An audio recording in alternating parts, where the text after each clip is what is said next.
Magandang araw po sa inyong lahat mga kaibigan ko. Ayan, nandito po ako sa aking itinanim na atis mula pa noong 2015. Dito po sa tabi ng bahay ng aking hipag. Tapos ayan po, dahil summer na, marami na naman pong bunga. Ito po yung panahon ng atis. Yung panahon ng summer.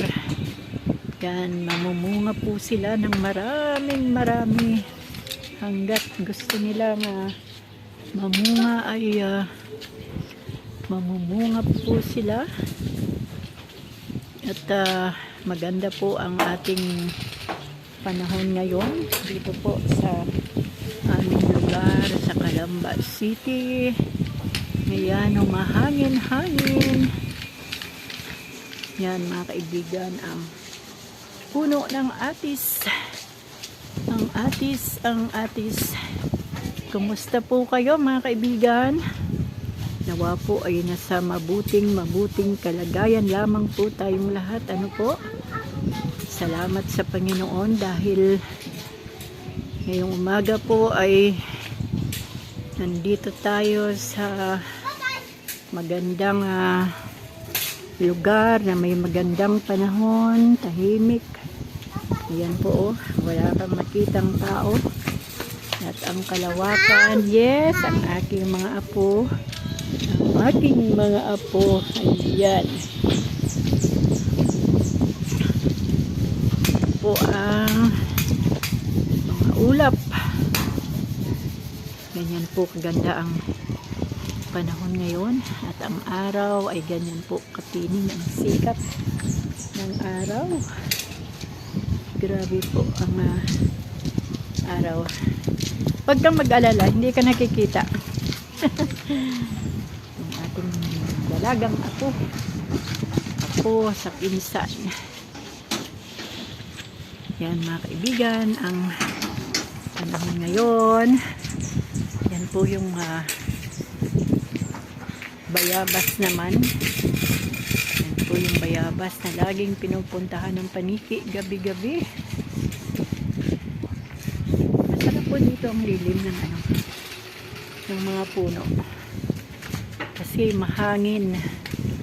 Tapos may mga ganyang mga bunga. Di po ba? Mga bunga ng mga prutas.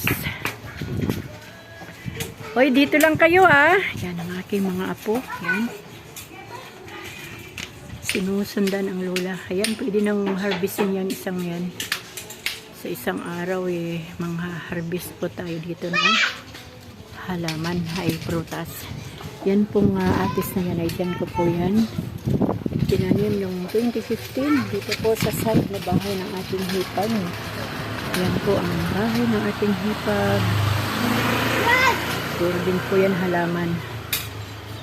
Kaya pag nagpagawa po ng bahay, itong bakanting bahay na yan, baka po tatanggalin din itong atis kasi nandito po sa kanilang harapan yung mga sanga. Yan po. Malaki po kasi ang puno.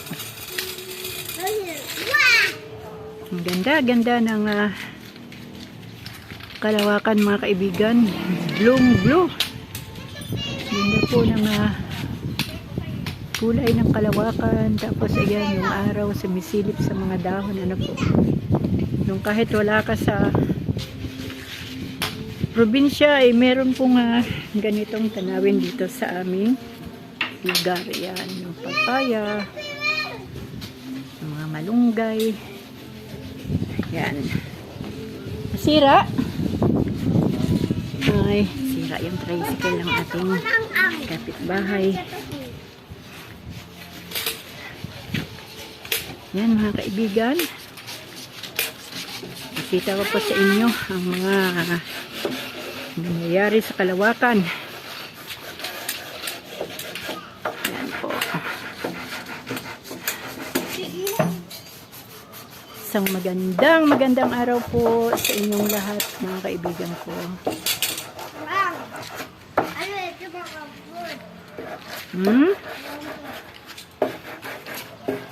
Yan, Dito na po tayo sa aking mga halaman.